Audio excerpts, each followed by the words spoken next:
The train, for its type, is the most powerful vehicle on land.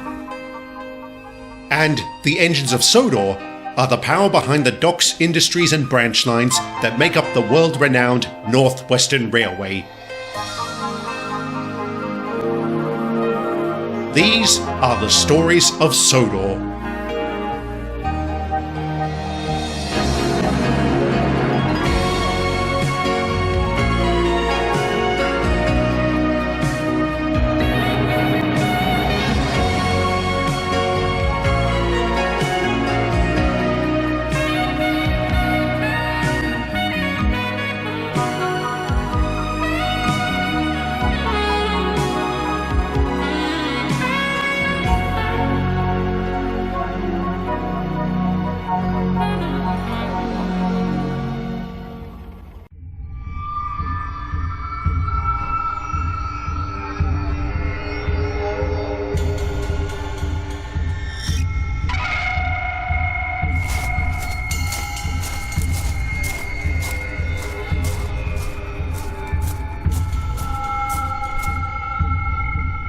Toby? Ah! I'm sorry, I didn't mean to startle you. How are you feeling? Terrible. All these years I've gone without thinking about that horrible place, only to learn it was here, on Sodor. It's like someone's playing a cruel joke. What am I going to do, Celia? You are going to do what you do best. Survive. You survived Mont Sibir, you survived a shipwreck, you survived the hospital. You will survive this. Will I? Word is going to get around about my outburst at Harwin. Who's going to follow a controller who loses his mind at the sight of a dusty old lamp? They will if you explain why you reacted so. They will support you. I'm not sure I ever want to talk publicly about such things. What about privately? But you already know everything that happened. I don't mean with me, I mean with a professional. Someone trained to help people who are hurting. Someone like Dr. Simmons. Celia, you know my thoughts on psychiatrists. I was at the mercy of such men at Carlton. Anderson wasn't a doctor. He was a lunatic. Dr. Simmons is not like that. He's a miracle worker. He helped me after my mother died. Do you remember how inconsolable I was? You couldn't get out of bed. Exactly, but a couple of sessions with him and I was right as rain. I'm sure he can work wonders for you too. All right, I'll make an appointment with Dr. Simmons. Thank you, Toby. You won't regret this. I certainly don't regret marrying you. Oh, so you're going to keep me around then? How kind.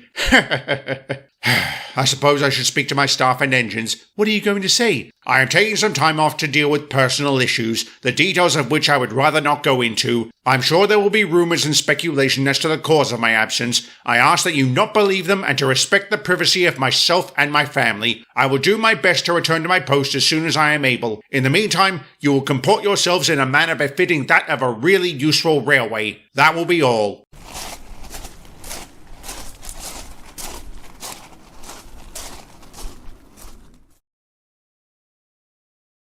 What did you pipsqueaks do to our controller? Nothing. He asked to see the lucky lamp and went balmy when he did. Why? It was hard to follow. He said something about how he lost it, that the hospital was here. Hospital? What hospital? Search me, but it almost sounds like he owned the lamp at one point. Is that possible? Anything's possible. Did the lamp's records make any mention of Sir Topham? Rosie didn't say, and I'm sure she would have. I'll ask her next time I see her. You sure that's a good idea, James? I know Sir Topham specifically asked that nobody pry into his affairs. I know, but a part of me really wants to. If we can find out what caused him to become so upset, maybe we can help him. I think the best help you can offer is just being there when he's ready, like you did when Edward was going through a hard time after the war. You're probably right. Thanks, Rheneas. Anyway, let's change the topic. How are the repairs going at Harwin? They're finished around the station. Now they're working on the damage done to the quarry. Duncan's on his way over to help. Is he back from his overhaul? Excellent. How is he? He looks almost the same. Except Sir Handel allowed him to change the colour of his paint. He got rid of his red coat.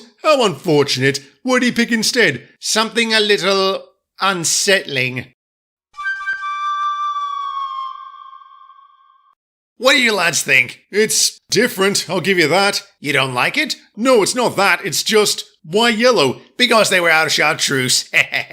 But in all seriousness, I want something different. I also wanted to say thanks to the pair of you. What for? I heard how you two alongside Scarloey and Rheneas went out looking for me when I didn't return to the shed. I can't tell you how much that means to me, and I feel so guilty you endangered yourselves for no reason other than my own stupidity. You really don't remember the accident? Not one bit. I remember picking up the little kipper and then waking up in the works. They said I crashed into a lorry. I find that very suspicious. Me too. Alright, you used to rock and roll like a pop star, but you never sped. I know that about myself, but I can't prove it. Best thing I can do is move on and say thank you for caring about my welfare. It's what friends do. Thank you, Rusty. So, friend, how have things been going? I heard what happened with the boulder. That was not a fun experience. It caused so much damage. You wouldn't know it from the stellar job you've done here. Is there anything I can do? You can take these trucks up to the quarry, find Stuart, he'll tell you what to do. Right, yar.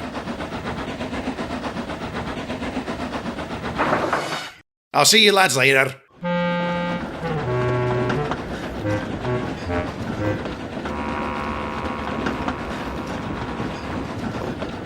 Alright, now I'm concerned. Why? Because he's wearing the same colour as Andreas, for crying out loud. No, he's not. Andreas was dark gold. So it doesn't bother you? It's just paint, Rusty. There's no cause for alarm. What about his change in personality? That doesn't bother you either. Let's see. He's gone from a bitter, selfish prat to a really useful engine. Why would that bother me? Why does it bother you? Would you rather he go back to whining about being overworked, to sneering at us with every breath, to calling you a smelly diesel? No, didn't think so. It doesn't matter why he's changed for the better, only that he has. Now come on, we have to pick up a load of ballast from the mine.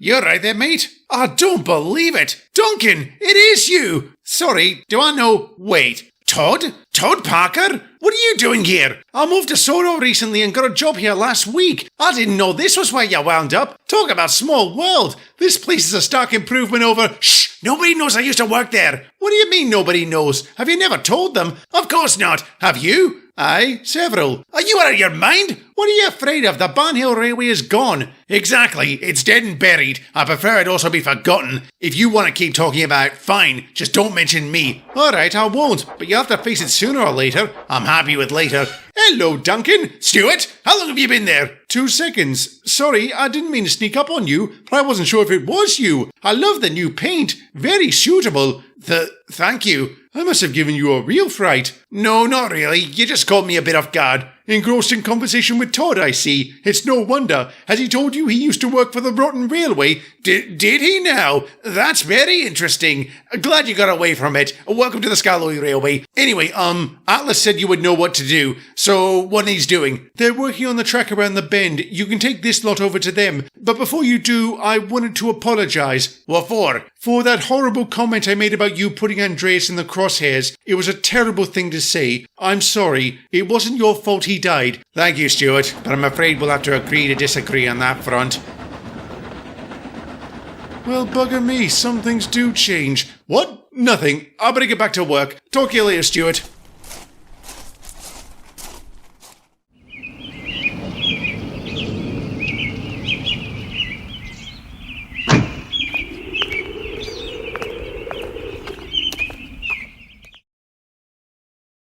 Good afternoon, Sir Topham. Good afternoon, Doctor. Thank you for agreeing to see me. My pleasure. How are you feeling today? Fine. Absolutely fine. I see. What are you writing? I'll be taking notes throughout this session and future sessions, assuming there are any. Do you feel uncomfortable being here? It's nothing personal. I'm extremely grateful for everything you did for my wife, but psychiatry as a whole makes me nervous. That's understandable. Thank heavens I was sitting down when I reviewed your military record. I never thought I would ever get to treat one of Dr. Anderson's victims. You know about Anderson? I learned about him and his crackpot memory ablation therapy in medical school. To think at one time he was regarded as a pioneer in psychiatry. Maybe he was in a way. He showed us how not to treat— Bloody hell! I'm sorry, I'll stop talking about him if it upsets. Can you see him? No. Sir Topham, I need you to be honest with me. That's the only way this will work. Anything you tell me will not leave this room, and there is no judgment. Can you see him? I did, and not for the first time. How many times has it been? 3, maybe 4, ever since I saw that bloody lamp. He appears out of nowhere. Does he do or say anything? No, he just stares. stares at me with those cold dead eyes he had. "Don't worry, Lieutenant," he would always say. "We're going to take good care of you." Then he'd start sticking me with needles filled with this chemical or that one. He said they'd eliminate my traumatic memories and make me feel better. Instead, he caused me to forget much of my life from before the war. Practically my entire childhood is gone. I didn't even recognize my own mother when I saw her. Do you have any idea how heartbreaking that was? Why did I have to go through all that? What did I do to deserve it? I'm sorry. I didn't mean to go off like that. No judgment, Sir Topham. Feel free to say whatever you want, and I can tell you have a lot that needs to be said. So, what else is on your mind? What's the matter, Duke? Just a little short of steam. Nothing a good rest can't fix. Rest and repairs, more like. Your water injector has failed. No more work for you today. But I'm due to take the Nartwin Express soon. I can take it. Oh, no, you don't. Excuse me? I asked Sir Handel to review your schedule to make sure you weren't overdoing it. And I know you're due to collect the little kipper soon. I can do both. Drop off the Express and then that's what I mean by overdoing it. Don't coddle the chap, Mickey. If he wants to do it, let him. Aye, I was a lazy prat for so long. Duncan, do you want to end up back at the works? No. Then for your own good, please stick to the jobs you've been assigned. All right, I'll only do the jobs I'm given, but I don't think the passengers will care about that. I'll handle the Express, Duncan. You just worry about the kipper. If you insist, Stuart. Thanks. I'll see you later. What? When I say an engine needs to take it easy, I mean it. Come on, Mickey. If you want to do the job... Atlas, I know how extensive his injuries were. If he exerts himself, it could set back his recovery. I can't believe you're being so cavalier about his condition. Why is everyone so suddenly concerned about his well-being when he's been nothing but a pain in the bunker for years? Because he's not that engine anymore. About that, when did this turn happen exactly? A few days after Andreas died. That's what I thought. Classic sign of guilt. Good. He should feel guilty. It was his fault. And was the whole ordeal with the bear my fault? What? No, of course not. Why not? She went on a rampage after my trucks killed her cubs, and that only happened because I got careless. It's not like you did it on purpose. You couldn't have known what would happen. It was an accident. Oh, bollocks. I'll say. Fizzling fireboxes. Don't feel too bad, lads. Blame is another sign of grief. Now you've realised this, what are you going to do about it? I'm going to apologise. Me too. I already have, and I suggest we convince the others to do the same. An excellent idea, Stuart. Thank you for making this old engine see sense. You're not old, Grandpuff. You're ancient. You impertinent scallywag.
Well, that's wonderful! I know! He looks so happy! Why do you suppose the others changed their tune? I don't know. I'm just glad they...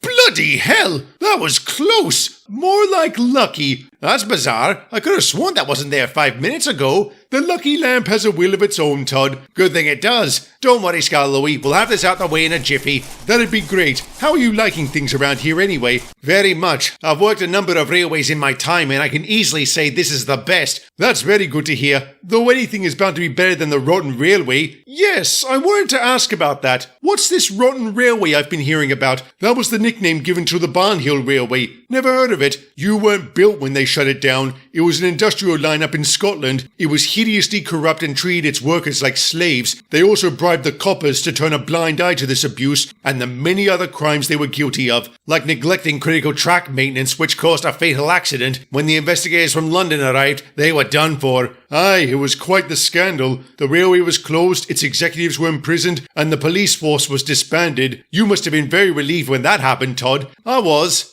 At first. At first? The coppers may have been bent, but after they got the boot, crime shot through the roof. I was glad to no longer have such a horrible job. On the other hand, it meant I didn't have a job, period. That was especially bad, being during the Depression and all.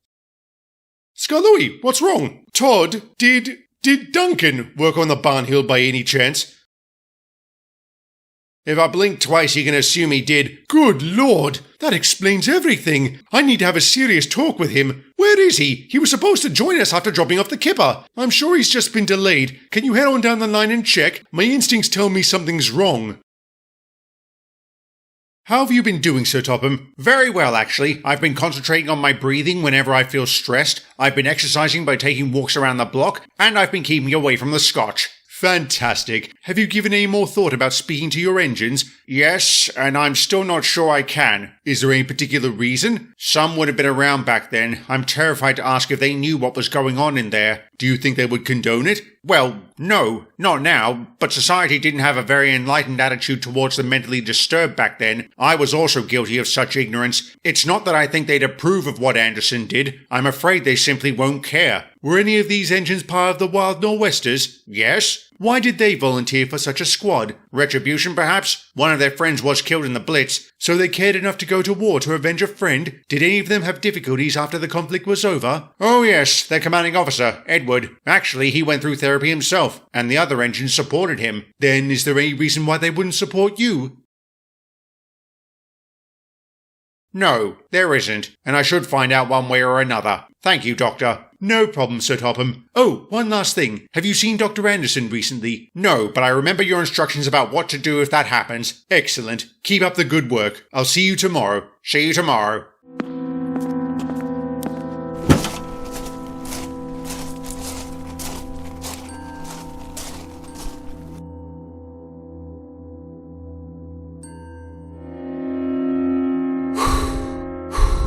Good afternoon, Dr. Anderson. What do you want?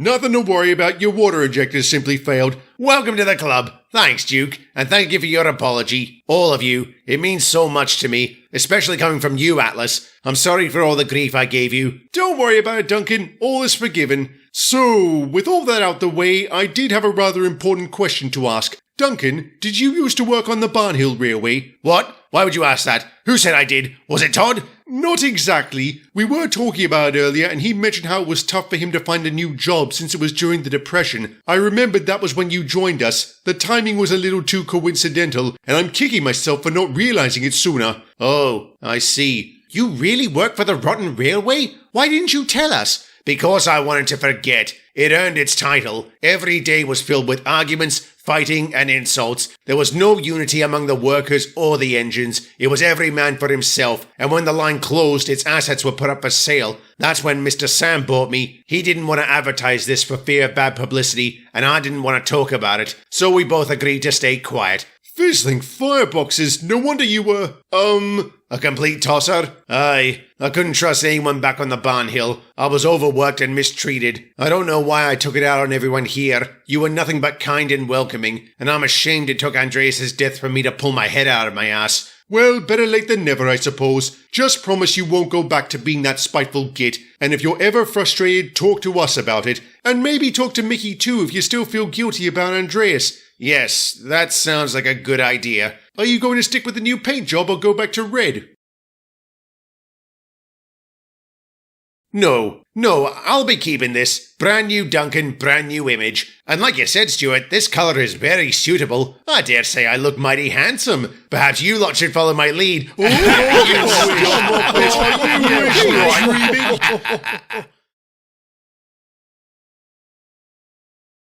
No wonder he was such a prat. That's one mystery down. Don't start this up again, James. Gordon, it's been nearly 2 weeks since we've heard from the Fat Controller. I'm very concerned, more so after what Terence told me. Why would you trust the word of that talkative tractor? Because he was right about them closing the fort. He said he saw Sir Topham leaving Dr. Simmons' practice earlier. He was approaching his car when he suddenly stopped. He then started talking, only there was nobody else there. That's very unsettling. What was he saying? Terence couldn't make it out, save but a name. Anderson. Anderson? Anderson. I know that name. Maybe a station master? A yard foreman? Maybe it's none of our business. Why aren't you more curious, Gordon? For one, any number of cats can tell you how dangerous that is. And for another, Sir Topham specifically asked us to keep our noses out of his business. Edward, please tell them. I'm sorry, old chap. What? How can you? Yes, I would have been ticked off if my therapy had been the subject of hearsay and rumour, but I'm too concerned to stay out of it. It's hypocritical, I know, but it is what it is. And all this clearly started with the lucky lamp, so let's work our way back from there. We know what it is, we don't know how it got here. Do we have some idea when? I remember the first time I saw it was the day after those German spies tried to bomb Knapford Harbour. Alright, what can we remember about that day? The coppers came around asking us questions, which ate up a lot of our time. Thomas and I had to run around like mad trying to catch up. While doing that, I saw Colin pulling an ambulance train. Ambulance? Then he must have been heading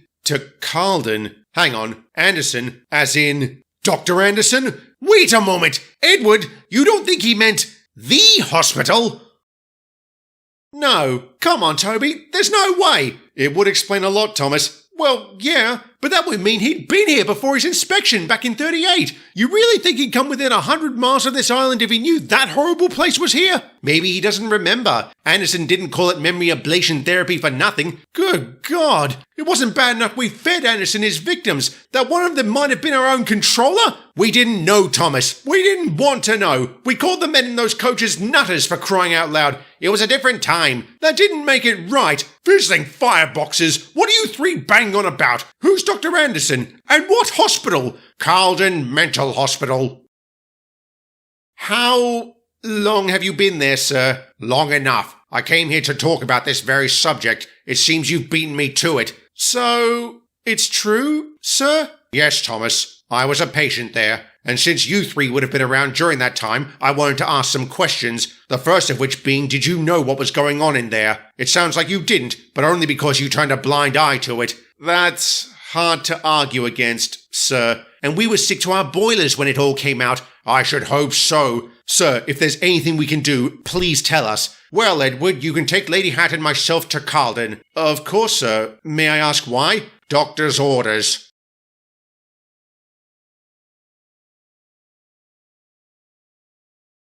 I sometimes forget what that place used to be. What can you tell me about it, Edward? We simply called it the hospital. It was opened in 1917 to deal with a deluge of shell-shocked soldiers coming back from the front. They put Dr. Wesley Anderson in charge because of the revolutionary treatment he was offering. It only stayed open about 7 months until an audit exposed what was really going on. And like Toby said, we were horrified since we would have delivered every single patient here, including me. Yes, sir. Was it as bad as they say? I don't know what they said, Edward, but I can tell you it was a nightmare. Every day I was injected with various chemicals. Some caused my skin to blister, some gave me killer migraines, others made me void my bowels. I wasn't the only one. Every other patient suffered the same fate. So we were told. You weren't so much Anderson's patients as you were his guinea pigs. But what I find truly sickening is I have to admire his response. What do you mean? When confronted by the gravity of his treatment, he completely broke down. He didn't deny anything and took full responsibility. Not only did he willingly give up his medical license, he actually begged the Crown Prosecutor to send him to prison, which was going to happen anyway. He was inside barely a week before dying in a brawl. I'm told he didn't put up a fight.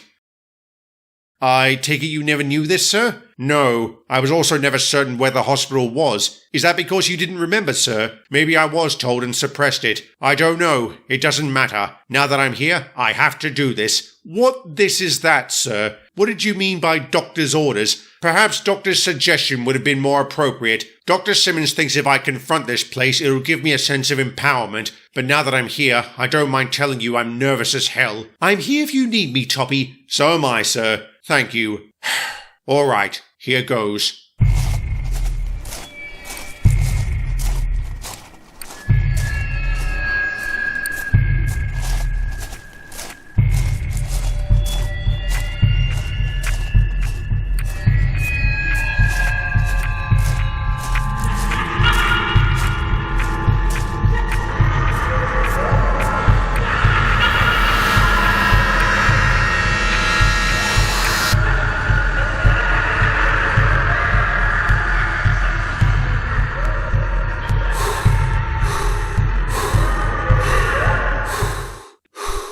Good evening, Dr. Anderson. What do you want? I wanted to check on my patient. I'm very pleased to see you've recovered. No thanks to you. You're right. I had no part in that.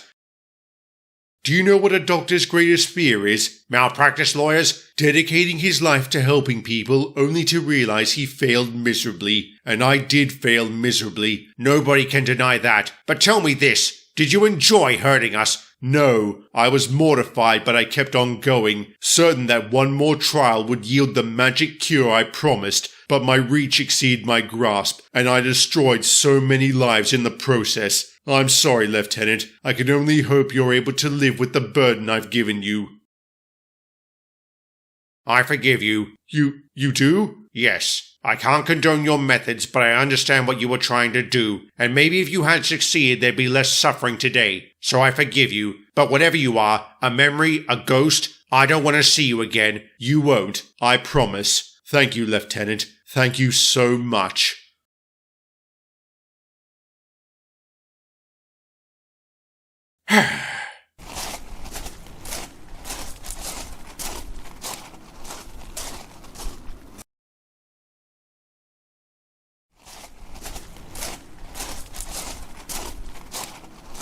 How did it go, Toby? Wonderfully, Celia. Absolutely spiffing. So it worked, sir? Yes, Edward, it did. What's so funny? I don't remember leaving this place, but I do recall waking up in a far better hospital on the mainland. I spent the next 2 years recuperating before being discharged. I was desperate for some proper food, so I went across the street to a little cafe where I ordered a proverbial banquet. The gluttonous levity I felt was then tempered by the realization I didn't have any money. I told this to the waitress, who was very understanding. She even paid for my meal, and I swore I'd compensate her, which I did. I asked her to marry me, and I couldn't say yes fast enough. That's incredible, sir. I guess every cloud does have a silver lining. Yes, it does, Edward. Yes, it does. Following that liberating experience, the Fat Controller told us everything. As expected, he received an immense outpouring of support. He continued to see Dr. Simmons for some time, but did return to his post in the interim. He also asked if the lucky lamp could be placed in his office. Unfortunately, it couldn't because nobody could find it. Indeed, we never saw it again. There are many theories as to what happened to it, but I like to think it's out there somewhere, helping whoever needs it most. I'm pleased to say the Skarloey Railway no longer had need of it. When the damage done by the boulder was repaired, the chaps refocused on finishing the quarry. This was accomplished in record time and without incident. I'm thrilled to say these additions did wonders for the company, making it one of the most profitable railways in Britain. And ever since, Duncan has been an invaluable contributor towards this prosperity. The SKR's number 6 never regressed back into his Barnhill self, thanks to the support of his friends and therapy with Mickey. There is still one more detail about the SKR's expansion I need to mention, but that will be best served in my next story. So needless to say, that will have to wait for another day.